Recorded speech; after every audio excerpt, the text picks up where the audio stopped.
How does one get invited to attend one of the most exclusive palavers on the planet?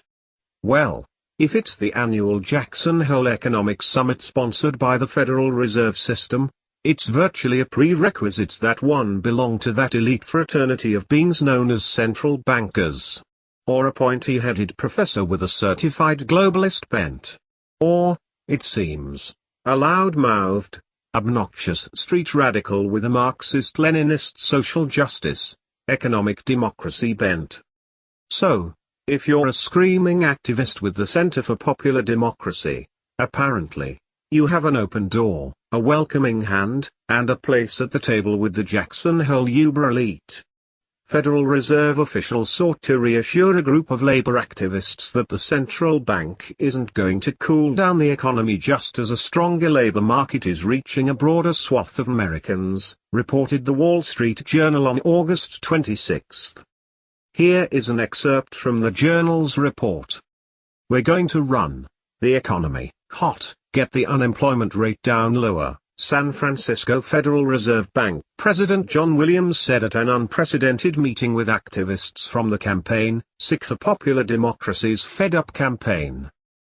The meeting of activists and high-ranking Fed officials took place shortly before the start of the Kansas City Fed's high-profile policy conference in Jackson Hole, Wyoming. Central bankers in attendance included Fed Chairwoman Janet Yellen's two top lieutenants, New York Fed President William Dudley and Vice Chairman Stanley Fischer.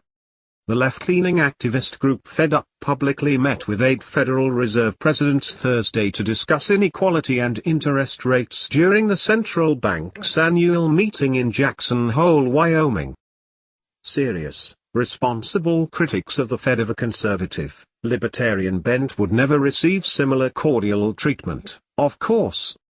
That's understandable, since they want to restrict the power of the Fed, or abolish it altogether.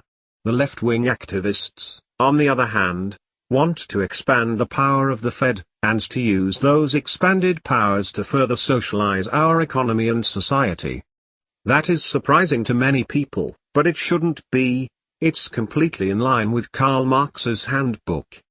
The fourth plank in Marx's 10 planks of the Communist Manifesto calls for centralization of credit in the hands of the state, by means of a national bank with state capital and an exclusive monopoly. Bingo. That's the Federal Reserve. So, what is the Center for Popular Democracy, CPD, and who is supporting it and its Fed Up campaign? Not surprisingly, one of its major supporters is the Ford Foundation, which has been notorious for funding progressive, socialist, pro-communist, and outright communist organizations and individuals for more than 7 decades. Also, among the CPD financial angels is the Open Philanthropy Project, which has generously funded CPD's Fed Up campaign. It boasts, to the tune of at least $2 million. And it has pledged millions more. In our previous report on the Fed's conference last weekend, Jackson Hole's gangsters and banksters, what are they planning? We utilized the Fed's official list of conference attendees to underscore the fact that the Fed's top echelon officials and advisors hail almost entirely from that elite cabal of globalist one-worlders, the Council on Foreign Relations, CFR. Moreover, we pointed out, this confirmed a virtually non-stop control of the Fed by CFR members since the Fed's inception, under the guidance of elite Wall Street banker Paul Warburg, who was also a founder of the CFR. The same CFR hands are at work in the creation of the AstroTurf Fed Up campaign, posing as a grassroots opposition force to the Fed. The Ford Foundation and many of the other tax-exempt foundations supporting this faux CPD effort are long-time funding arms for the globalist agenda.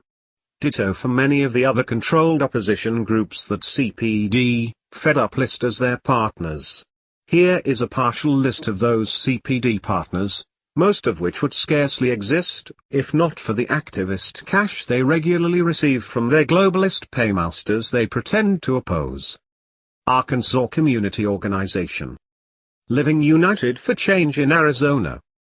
UX Institute, Alliance of Californians for Community Empowerment. Working Partnerships USA. Casada, Delaware. New Florida majority. Illinois Coalition for Immigrant and Refugee Rights. Good Jobs Now. Neighborhoods Organizing for Change. Take Action Minnesota. New York Communities for Change. Common Good Ohio. Casada, Pennsylvania. Ohio Organizing Collaborative. Texas Organizing Project. Wisconsin Jobs Now. Clearly, as with Black Lives Matter and the many other AstroTurf progressive organizations funded by billionaire George Soros, a CFR member and CFR President's Circle corporate supporter, the Fed Up campaign is another example of CFR insiders providing simultaneous pressure from above and below to effect social/political/economic/moral revolution.